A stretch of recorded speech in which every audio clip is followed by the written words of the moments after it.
Indian premier league IPL, এই IPL এ যে জুয়ার রাজ্য হয়, ম্যাচ কেনা বেচা হয়, এটা সকলেই জানে, এটা ওপেন সিক্রেট। তবে এতদিন আইপিএল কর্তৃপক্ষ যেভাবে স্ক্রিপ্টটা লিখতো, সেইখানে অর্ধেক বা কিছু সাপোর্টার বলতো যে না, ম্যাচ ফিক্সিং হয় নাই, আবার কিছু সাপোর্টার বলতো যে না, এটা রিয়েল খেলা হয়েছে বা ফিক্সিং হয়েছে। এই যে পক্ষে বিপক্ষে একটা দ্বিমত ছিল, অনেকে অনেকের মত প্রকাশ করতো।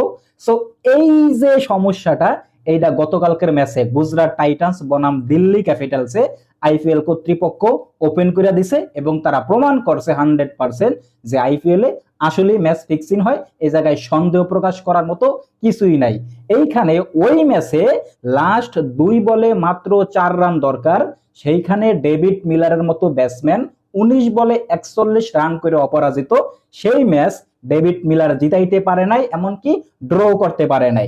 সেখানে কি হইলো, 19তম 4 নাম্বার বল না 5 নাম্বার বলে, যখন হচ্ছে 2 বলে 4 রান দরকার, সেইখানে 5 নাম্বার বলে ডেভিড মিলার শট খেলে এবং সেইখানে যারা 100% খেলাটা দেখছেন, সেইখানে শিওর শট সিঙ্গেল হয়। কিন্তু ডেভিড মিলার কি করলো, নিজের প্রতি কনফিডেন্স দেখাইতে গিয়া সেই সিঙ্গেলটা নিল না, আর ওই সিঙ্গেলটা নিলেই কিন্তু ম্যাচটা টাই হয়। কিন্তু এখানে তো আমি ডেভিড মিলার সিঙ্গেল নিব না, কারণ এটা স্ক্রিপ্টে নাই। স্ক্রিপ্টে কি করতে হবে, দিল্লি ক্যাপিটালসের ম্যাচ হারতে হইব, গুজরাটকে ম্যাচ জিতাইতে হইব, কারণ গুজরাট ইতিমধ্যে আইপিএল এ 2টা ম্যাচ হারছে। আর এই ম্যাচটা গুজরাট যে কোনো মূল্যে হোক দিল্লি ক্যাপিটালস থেকে তারা কিনে আনিছে, কারণ দিল্লি ক্যাপিটালস এর আগের 2টা ম্যাচ অলরেডি তারা জিতছে।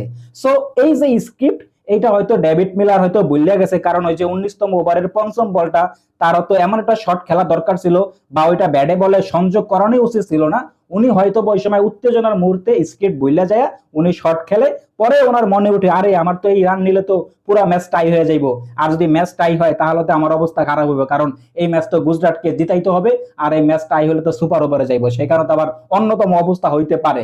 সো এই যে স্ক্রিপ্ট, এই যে ডেভিড মিলারের যে স্ক্রিপ্টটা ভুলিয়া যায়, এই যে উল্টা পাল্টা জিনিস করে দিছে, আমাদের সামনে এটা ওপেন করে দিছে যে আইপিএল 100 এবং 200% ম্যাচ ফিক্সিং হয়, ম্যাচ কেনা বেচা হয়। এই জায়গায় এতদিন যেই সন্দেহ প্রকাশ হইতো, এই সন্দেহ প্রকাশ করার কিছুই নাই। এই জায়গায় 100% এটা জুয়ার রাজ্য এবং এই জায়গায় ম্যাচ কেনা বেচা হয়। গতকালকের match Gujarat Titans Delhi Capitals থেকে যে কোনো মূল্য হোক, যে কোনো অর্থের বিনিময় হোক, তারা এটা কিনে নিছে। এরা 100% শিওর। যারা খেলা দেখছেন এবং যারা বুঝেন, তারা অবশ্যই আমার কথাগুলো তারা মনোযোগ দিয়ে তারা বুঝছেন এবং আপনাদের মতামত অবশ্যই জানাবেন।